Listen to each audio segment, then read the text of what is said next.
Welcome back in plant science world. मैं doctor Prashant Singh. आज हम लोग प्लांट टेक्सोनॉमी सीरीज में क्लासिफिकेशन डिस्कस करेंगे। तो जो सबसे पहला क्लासिफिकेशन डिस्कस करने वाले हैं that is Bentham Hooker system of classification. ये बहुत इंपॉर्टेंट क्लासिफिकेशन है, ये नेचुरल क्लासिफिकेशन है और ये सबसे ईजी टू यूज़ है, सबसे ज़्यादा यूज़फुल है अपने इंडियन प्लांट के रिगार्डिंग। अपने जो हमारी इस समय फ्लोरा कंडीशन है, हमारे आसपास के जो फ्लोरा कंडीशन है अपने टेरिटरी में, इंडियन में, उसमें आइडेंटिफिकेशन इन द फील्ड, जब हम फील्ड में प्लांट कलेक्ट करने जाते हैं और ऑन द स्पॉट आइडेंटिफाई करना होता है तो उसमें बेंथम हुकर सिस्टम बहुत हेल्प करता है। तो अब हम Bentham Hooker system of classification को डिटेल में देखेंगे। It is very important for UG and PG student. Okay, now तो Bentham Hooker system of classification एक नेचुरल सिस्टम ऑफ क्लासिफिकेशन है। नेचुरल सिस्टम ऑफ क्लासिफिकेशन का मतलब क्या है? इसमें सभी इंपॉर्टेंट एंड कांस्टेंट कैरेक्टर को इंक्लूड किया जाता है इन बिटवीन रिलेटेड प्लांट्स। जो ऐसे प्लांट्स जो आपस में कोरिलेट करते हैं उनके इंपॉर्टेंट कैरेक्टर, सारे इंपॉर्टेंट कैरेक्टर और कांस्टेंट कैरेक्टर यानी कि जो वैरी नहीं करते हैं या कम से कम वैरी करते हैं इन्वायरमेंटल इफेक्ट के कारण, उसको इंक्लूड किया जाता है। ठीक है, अब मैंने यहाँ पे मेंशन किया है some of important natural system of classification. तो मैं आपको यहाँ पे क्लियर कर दूँ, हमारे पास ऑब्जेक्टिव क्वेश्चन आते हैं या 1 मार्क्स के क्वेश्चन आते हैं कि नेचुरल सिस्टम ऑफ क्लासिफिकेशन के कुछ एग्जाम्पल बताइए। अब क्या है कि हमने नेचुरल सिस्टम ऑफ क्लासिफिकेशन पढ़ा है लेकिन हम सिर्फ किसे जानते हैं? Bentham and Hooker. अगर किसी से पूछिए कि नेचुरल सिस्टम ऑफ क्लासिफिकेशन कौन से हैं तो आप कहेंगे बेंथम एंड हुकर का क्लासिफिकेशन। अब क्वेश्चन आता है कि इसके अलावा भी कोई और है तो हम वहाँ कंफ्यूज कर जाते हैं और आंसर नहीं दे पाते हैं। तो there are 3 other natural system of classification, that is Adamson and ALD Juice and AP de Candolle, and the fourth one is Bentham and Hooker. It is most popular classification of angiosperm. Now the Bentham Hooker system of classification, हम इसके outline की बात करें तो जैसा कि नाम से क्लियर है, it is given by George Bentham and Joseph Dalton Hooker. Both are the British taxonomist related to Royal Botanical Garden Kew England, जो कि इंग्लैंड में है। इन्होंने क्लासिफाई किया था फेनोरोगैम्स को। तो व्हाट आर फेनोरोगैम्स? फेनोरोगैम्स मतलब प्लांट विथ फ्लावर। ओके, तो फ्लावर के प्रेजेंस एब्सेंस के आधार पे हम प्लांट्स को 2 भाग में डिवाइड कर सकते हैं। Plant without flower cryptogams, plant with flower phanerogams. इन्होंने अपने पूरे कंप्लीट क्लासिफिकेशन को पब्लिश किया था बुक में जेनरा प्लेंटेरम। ये भी 1 मार्क्स क्वेश्चन है। जेनरा प्लेंटेरम के 3 वॉल्यूम्स हैं और ये लैटिन लैंग्वेज में पब्लिश किया गया था। अब कुछ important points. Bentham Hooker system of classification include botanical name of plant, description, classification and key character. This is very important. Key character. What is key character? Key character वो character होते हैं, की character हर plant का 1, 2, 3 वो character होते हैं, 1 या 2 या 3 कैरेक्टर्स जिनके आधार पे हम उसको इजीली आइडेंटिफाई कर सकते हैं। टेक्सॉन को हम इजीली आइडेंटिफाई कर सकते हैं, जैसे presence of bract, presence of ligules, ठीक है, प्रेजेंस ऑफ स्टिप्यूल। एक एग्जांपल मैं देता हूं, इंटरपेटियोलर स्टिप्यूल्स किसमें पाया जाता है? Family Rubiaceae. की कैरेक्टर, जैसे ही हमने देखा कि 2 पेट्यूल के बीच में स्टिप्यूल है, इसका मतलब है कि वो प्लांट कहां से बिलोंग करेगा? फैमिली रूबिएसी से बिलोंग करेगा। ओके, तो बेंथम और हुकर सिस्टम ऑफ क्लासिफिकेशन में सारे सीडेड प्लांट जो उस समय नोन थे, they have described all seeded plant known at that time. This is about 97,205 species of 200 orders। याद रखिएगा 200 ऑर्डर्स। बेंथम हुकर ने ऑर्डर्स कहा था, बेंथम हुकर ने जिन टैक्सॉन को ऑर्डर्स कहा था उन्हें अब हम फैमिली के नाम से जानते हैं। आगे हम और डिटेल में इसमें बात करेंगे। Now Bentham and Hooker system of classification is based on de Candolle system. Very important question. Question पूछता है कि बेंथम हुकर का सिस्टम किस पे बेस्ड था? तो it is based on de Candolle system. He classify all the seeded plant, ठीक है, all the seeded plant means embryophyta. ये भी क्वेश्चन बनता है 1 नंबर में, या वाइवा में क्वेश्चन ही पूछा जा सकता है, इंटरव्यू में क्वेश्चन पूछा जा सकता है अगर आप कॉम्पिटिटिव एग्जाम की तैयारी कर रहे हैं, कि बेंथम एंड हुकर ने किसका क्लासिफिकेशन दिया था। ऑप्शन में अगर एम्ब्रियोफाइटा है तो हम क्लिक कर सकते हैं उस पर, ठीक है, तो सीडेड प्लांट कहें या एम्ब्रियोफाइटा कहें। ओके, अब इन्होंने कंप्लीट फेनोरोगैम्स यानी कि फ्लावरिंग प्लांट को डिवाइड किया था 3 क्लासेस में, that is dicotyledons, gymnospermae and monocotyledons. Dicotyledonae भी कहते हैं, dicotyledonae, gymnospermae and monocotyledonae. Okay, this is the rank of classification of Bentham and Hooker. ये सीरीज चल रही है। सबसे पहले इन्होंने डिवाइड किया था डिवीजन में, then classes, then series, then cohort. Bentham and Hooker ने टर्म यूज किया था कोहॉर्ट। What is cohort? जो आज ऑर्डर्स हैं, जैसे रेनेल्स, मालवेल्स, ब्रेसिकल्स, एस्टरल्स, ये आज ऑर्डर्स हैं, लेकिन बेंथम एंड हुकर ने उसे क्या बोला था कि ये कोहॉर्ट है।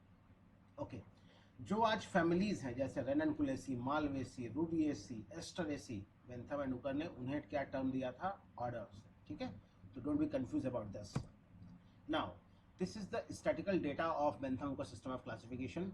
बेंथम और हुकर सिस्टम ऑफ क्लासिफिकेशन में ये ग्रुप्स हैं डाइकोटिलिडन्स। डाइकोटिलिडन्स को फर्दर डिवाइड किया गया था 3 पार्ट में, पॉलीपिटाली, गैमोपिटाली एंड मोनोक्लेमाइडी। पॉलीपिटाली में टोटल 82 ऑर्डर्स हैं। 82 ऑर्डर्स में टोटल 2610 जनरा है एंड 31,874 स्पीसीज हैं। इसी तरीके से जिम्नोस्पर्म में 45 ऑर्डर्स हैं, 2600 समथिंग जनरा है एंड 34,000 स्पीसीज हैं। मोनोक्लेमाइडी एंड जिम्नोस्पर्मी में बेंथम हुकर सिस्टम में 3 ऑर्डर्स या 3 फैमिलीज हैं, 44 जनराज हैं और 415 स्पीसीज हैं। मोनोक्लेमाइडी के बाद जिम्नोस्पर्मी के बाद मोनोकॉट्स में 34 फैमिलीज को डिस्क्राइब किया था बेंथम एंड हुकर ने। ये डेटा याद रखिएगा। कभी कोई क्वेश्चन पूछता है कि Bentham Hooker system of classification में टोटल कितनी फैमिलीज हैं? Total families is 200 families. 200 families में 3 जो है वो जिम्नोस्पर्मी है, बचे 197 फैमिलीज एंजियोस्पर्म है। ओके, और टोटल स्पीसीज बेंथम हुकर ने 97,205 डिस्क्राइब की थी। These are the questions for competitive examination. They are the legends. ये हैं George Bentham and Joseph Dalton Hooker, जिन्होंने कंप्लीट क्लासिफिकेशन दिया था। नाउ अब हम बात करते हैं नेचुरल सिस्टम ऑफ क्लासिफिकेशन में। तो नेचुरल सिस्टम ऑफ क्लासिफिकेशन में प्लांट किंगडम को 2 भाग में डिवाइड किया गया था, 2 पार्ट में, क्रिप्टोगैमिया एंड फेनोरोगैमिया। जैसा मैंने बताया आपको अभी, cryptogamia non flowering plant, phanerogamia flowering plant. Now phanerogamia या फ्लावरिंग प्लांट को फर्दर डिवाइड किया गया 3 पार्ट्स में या 3 क्लासेस में। डाइकोटिलिडनी मीन्स ऐसे प्लांट जिसके सीड में कितने कॉटिलिडन हो? 2 कॉटिलिडन हो। आप डायग्राम में देख सकते हैं। जिम्नोस्पर्मी का सबसे important key character, seed are not enclose in fruit. Fruit में सीड इनक्लोज नहीं होती, सीड कोट नहीं पाई जाती, नेकेड सीडेड प्लांट होते हैं। And the monocotyledonae, very important, monocotyledonae have only 1 cotyledon in their seed. जैसे अगर आपने गेहूं देखा हो तो गेहूं में सिर्फ एक दाना होता है, वो मोनोकॉट होता है। अगर आप धान देखे हो, जब धान को हम लोग खोलते हैं तो उसके अंदर चावल का एक दाना होता है। वहीं अगर चना आपने देखा हो, चने के ऊपर जो ब्राउन कलर की उसकी सीड कोट होती है, इसको रिमूव करते हैं तो अंदर 2 दालें होती हैं। तो अगर 2 दालें हैं तो डाइकॉट है, और अगर एक दाल अंदर है तो वो मोनोकॉट है। तो this is the flow chart. यहाँ हम समझने का प्रयास करेंगे। किंगडम प्लांटी को डिवाइड किया गया है नेचुरल सिस्टम ऑफ क्लासिफिकेशन में क्रिप्टोगैमिया में, देन फेनोरोगैमिया में। फेनोरोगैमिया को फर्दर डिवाइड किया गया डाइकोटिलिडन्स। अब देखिए यहाँ पे हमने कुछ की कैरेक्टर मेंशन किए हैं। Dicotyledon have 2 cotyledon and reticulate venation. उनके लीफ का जो वेनेशन होगा वो रेटिकुलेट होगा, और फ्लावर जो होगा वो पेंटामेरस होगा। पेंटामेरस फ्लावर का मतलब क्या है? पेंटामेरस फ्लावर का मतलब flower have 5 calyx, 5 Corolla, 5 androecium, 5 gynoecium. ठीक है, 5 का मल्टीपल भी हो सकता है, 5 हो सकता है, 10 हो सकता है, 15 हो सकता है, तो वो डाइकॉट है। जिम्नोस्पर्म की बात करेंगे तो जिम्नोस्पर्म का की character that is naked seeded plant, यानी कि सीड विदाउट सीड कोट। बात करें मोनोकॉटिलिडन, मोनोकॉटिलिडन मीन्स उनके सीड में कितने कॉटिलिडन होने हैं? सिर्फ 1 कॉटिलिडन। लीफ में वेनेशन कैसा होगा? पैरेलल वेनेशन होगा।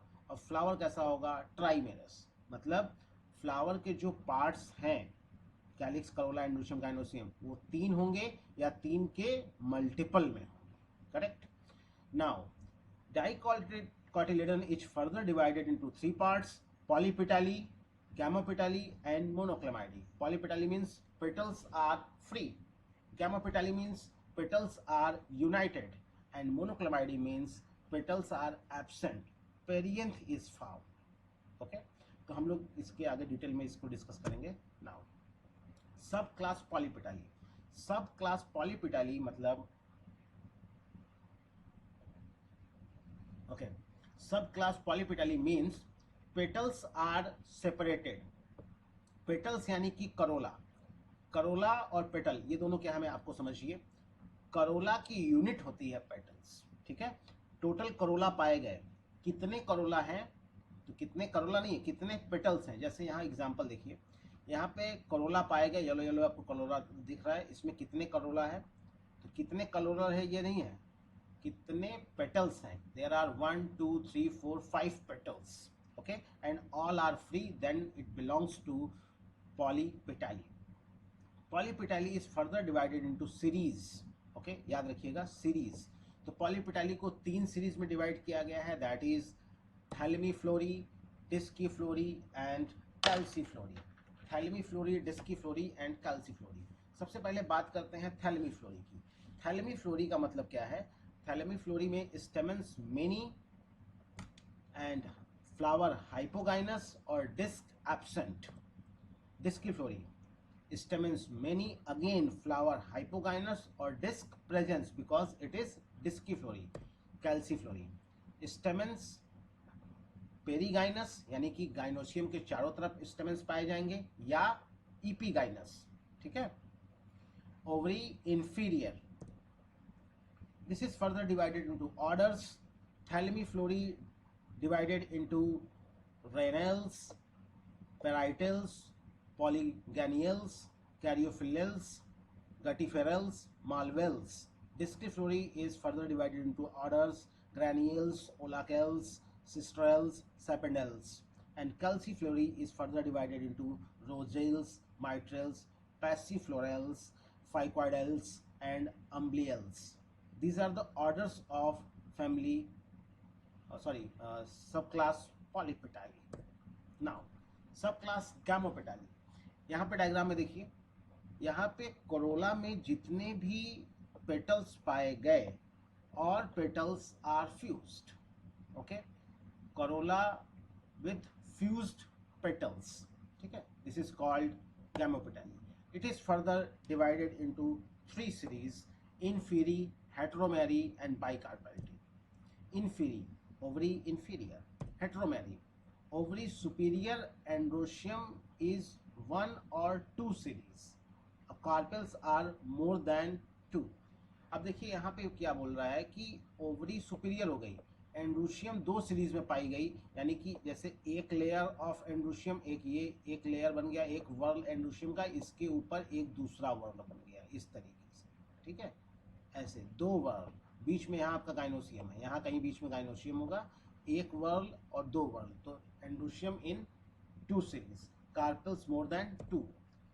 बाइकार्पेल्टी, यहाँ फिर से ओवरी सुपीरियर है, एंड्रोशियम एक सीरीज में पाई जाएगी, and carpels are again more than 2, ठीक है, कम से कम 2 कार्पेल होंगे, 2 से ज्यादा भी हो सकते हैं, इसीलिए इसको बोला गया बाइकार्पेल्टी.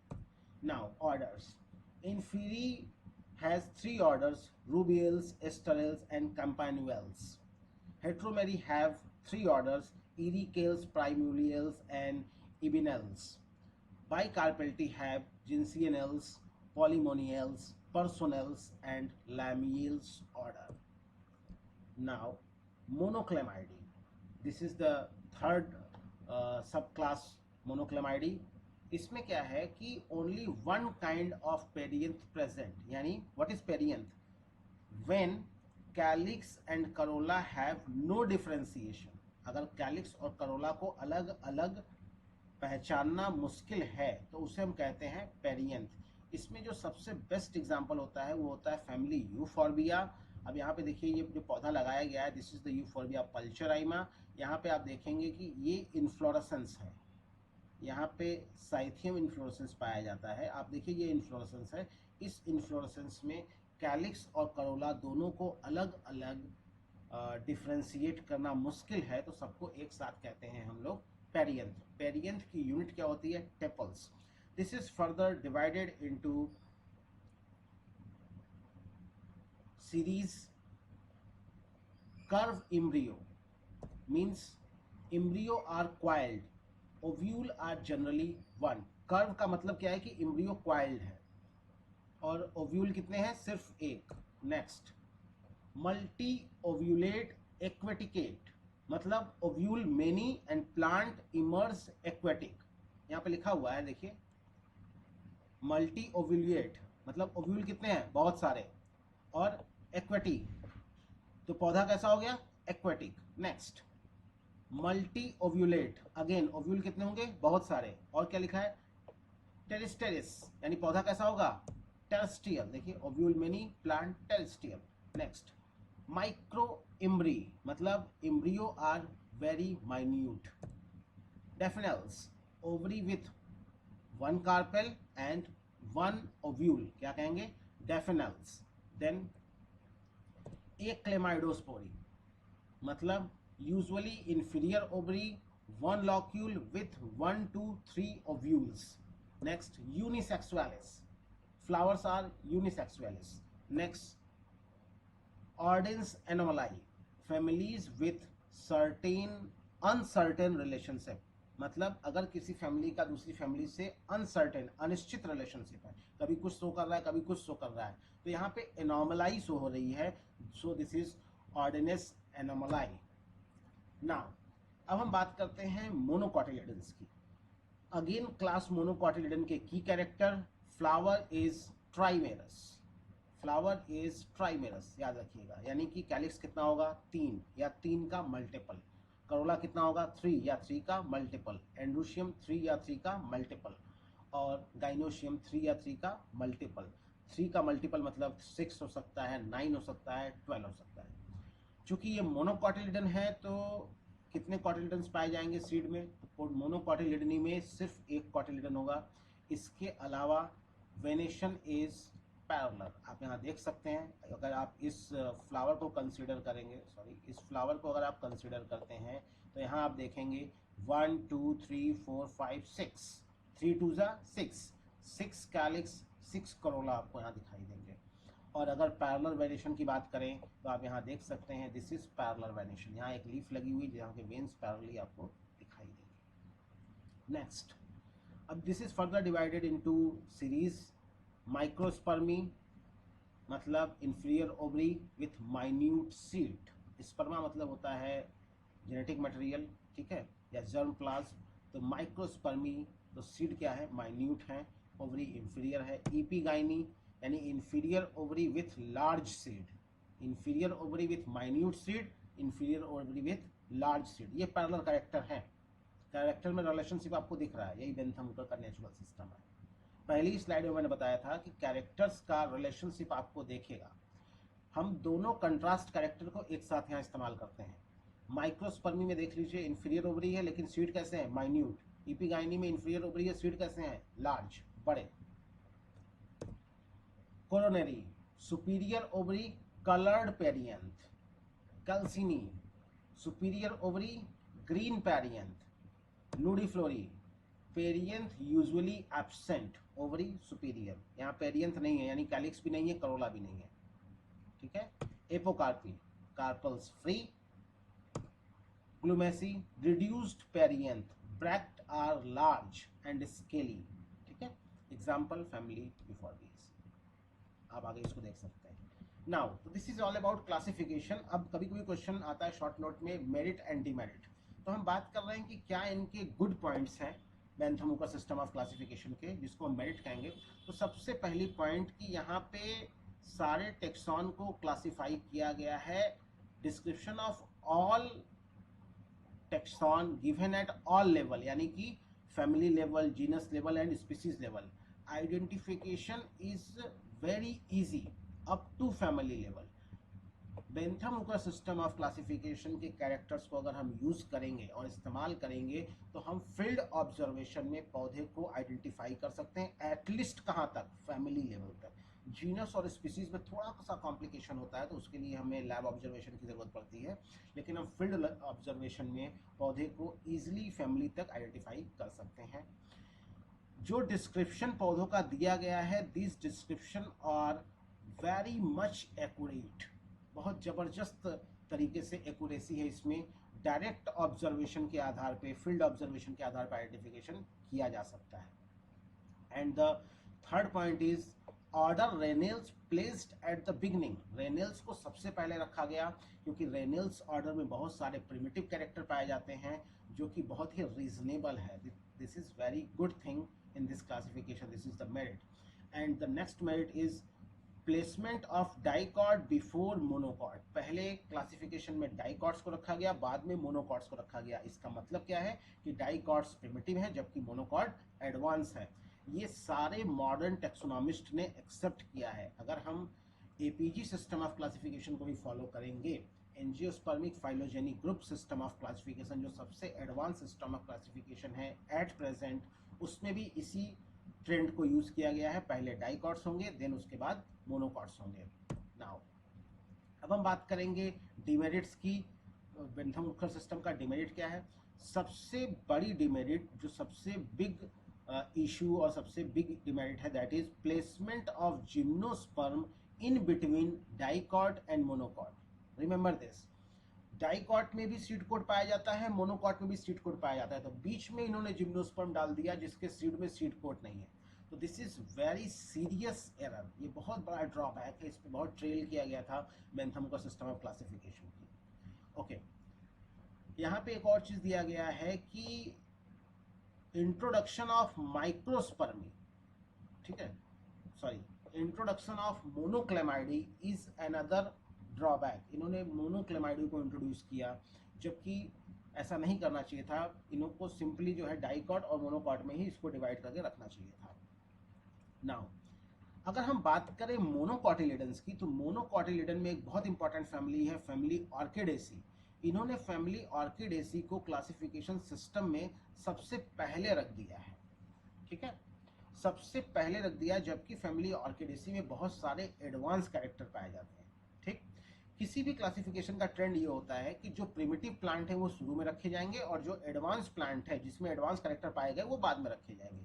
तो चूंकि फैमिली ऑर्किडेसी में बहुत सारे एडवांस कैरेक्टर है, लेकिन फिर भी इन्होंने इसको पहले रख दिया था among division monocot. This is another drawback. Okay, the subdivision monocot is based on the position of ovary and the character of perianth। इन्होंने मोनोकॉट को फर्दर डिवाइड किया था ओवरी के पोजीशन के आधार पर, जैसा अभी मैंने आपको दिखाया, और कैरेक्टर ऑफ पेरियंथ के आधार पे। इसकी वजह से बहुत सारे एनॉर्मलस सिचुएशन क्रिएट हो जाते हैं, बहुत सारे एबनॉर्मल कंडीशन क्रिएट हो जाते हैं जहाँ पे आइडेंटिफिकेशन टफ हो जाता है। तो this is another demerit of Bentham Hooker system of classification। I hope आपको समझ में आया होगा। Thank you so much for watching this video. अगर आपको Bentham Hooker system of classification या नेचुरल सिस्टम ऑफ क्लासिफिकेशन में कुछ क्वेश्चन पूछना है, then you can drop a message in comment box. अगर आपको अच्छा लगा ये वीडियो, अगर आपने कुछ सीखा तो इसे प्लीज़ लाइक करें, सब्सक्राइब करें और शेयर करें। एक चीज़ मैं आपको होमवर्क दे रहा हूँ, इसमें आप कंसिडर करिएगा कि Bentham Hooker system of classification में टोटल कितनी सीरीज पाई जाती है। This is the objective question of competitive examination, ठीक है। I can repeat the question, total कितनी सीरीज है Bentham Hooker system of classification में, इसे आप लोग काउंट करके नोट डाउन कर लीजिएगा। Thank you so much.